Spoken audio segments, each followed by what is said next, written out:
एक छोटे से गांव में एक रिक्शा वाला रहता था। उसका नाम सुनील और उसकी पत्नी का नाम अनीता था। सुनील बहुत दयालु और सच्चा इंसान था। उसको भगवान में अटूट विश्वास था। वो अपने ऑटो रिक्शा में बच्चों को लेकर स्कूल छोड़ता था। हर किसी के साथ उसका बर्ताव अच्छा होता था। अच्छे बर्ताव की वजह से हर कोई उसको पहचानते थे। आधी रात को भी किसी को ऑटो रिक्शा की ज़रूरत पड़े तो खुशी खुशी जाता। सब औरतें उस पर भरोसा करती थीं क्योंकि वो बहुत नेक इंसान था। सभी गांव वाले उसे बहुत प्यार करते थे। उसकी 3 बेटियां थीं।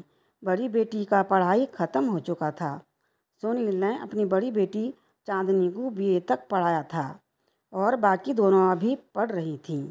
अब सुनील को बड़ी बेटी की शादी का फिक्र हुआ। भगवान का दिया हुआ उसके पास जो भी था वो बड़ी बेटी की शादी के लिए काफ़ी था। सुनील ने बेटी का शादी एक अच्छे फैमिली में रिश्ता ठीक किया और अपनी बेटी का गहना, कपड़े, शादी का सारा सामान का इंतज़ाम किया। उसने भगवान का शुक्र अदा किया। चलो, बेटी के शादी का सारा सामान का इंतज़ाम हो गया। शादी को और सिर्फ 3 दिन ही बचे थे। वो अपनी बेटी के पास गया और बोला, मुझसे जो कुछ हो सकता था मैं तुम्हारे लिए किया और मैं एक अच्छे परिवार में तुम्हारा हाथ सौंप रहा हूँ। लड़का अच्छा है, मेहनती है, तुम्हें किसी भी चीज़ की कमी नहीं होगी। लड़की तो होती है पराया धन, एक न एक दिन उसे ससुराल जाना ही पड़ता है।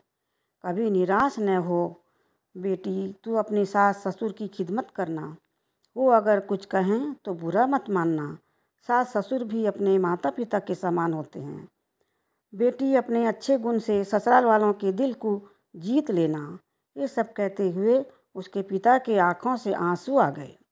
घर में अब रिश्तेदार आने लगे थे। शादी की तैयारियां चल रही थी।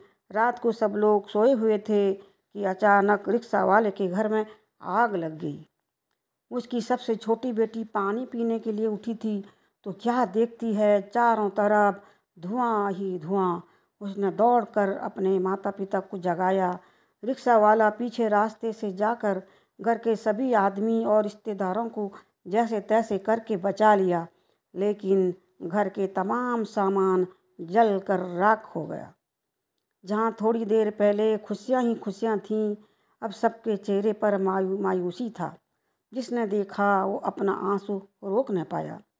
बड़ी बेटी चांदनी उसके पिता की तरफ दौड़ते हुए गई और बोली, पापा, आप चिंता मत करो, ये सब मेरे नसीब में लिखा था। इतने में वो दोनों बेटियां भी आ गईं और अपने पिताजी से बोली, पिताजी, आप बिल्कुल फिक्र न करें, हम आपके बेटे नहीं तो क्या हुआ, आज से हम बेटे की तरह आपके साथ काम करेंगे। चांदनी बोली, अगर वो लड़का अच्छा इंसान होगा और मुझे सच्चा प्यार करता होगा तो ये सब देखकर भी मुझसे शादी के लिए तैयार हो जाएगा। आजू बाजू के सब लोग बोल रहे थे, अब क्या होगा। सुनील के घर के पास लोगों की भीड़ जमी हुई थी। सभी लोग बोल रहे थे, आप तो नेक इंसान हैं, अच्छा काम करके पैसे कमाए थे, ये सब आपके साथ कैसे हो गया। सुनील ने बोला, भगवान की यही इच्छा थी।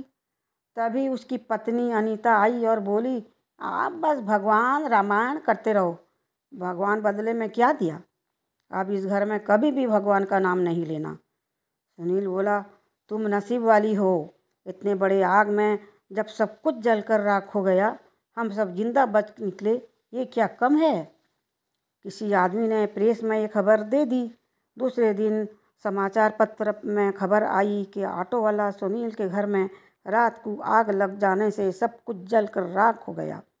उस गरीब की बेटी शादी होने वाली थी, उसके पास और कुछ भी नहीं बचा। अब गरीब ऑटो वाला अपनी बेटी की शादी कैसे करेगा। जिसने ये खबर सुनी सब उसकी मदद के लिए आगे बढ़े। किसी ने गहने, किसी ने कपड़े और किसी ने पैसे दिए। अब उसके पास बहुत सारी पैसे जमा हो गए। अब सुनील के पास इतने पैसे आ गए कि वो आसानी से बेटी की शादी कर सकता है। आज भगवान के इस चमत्कार पर सबको भगवान पर यकीन हो गया। भगवान जो भी करते हैं अच्छे के लिए करते हैं। ऑटो वाले की पत्नी बोली, मुझे माफ़ कर दो, मैंने गुस्से में भगवान को क्या कुछ नहीं बोल दिया। तीनों बेटियां हंसते हंसते माँ की तरफ देख रही थीं। सबके चेहरे पर खुशी ही खुशी थी। सच्चाई और भगवान में विश्वास के साथ अपना कर्म करते रहना चाहिए। फल की इच्छा करो या न करो, ठीक समय पर सही फल जरूर मिलेगा। भगवान हमारी मदद करना चाहता है तो ऐसे करता है जहाँ हमारी सोच भी नहीं जा सकती। कहानी अच्छी लगी तो सब्सक्राइब ज़रूर कीजिएगा प्लीज़।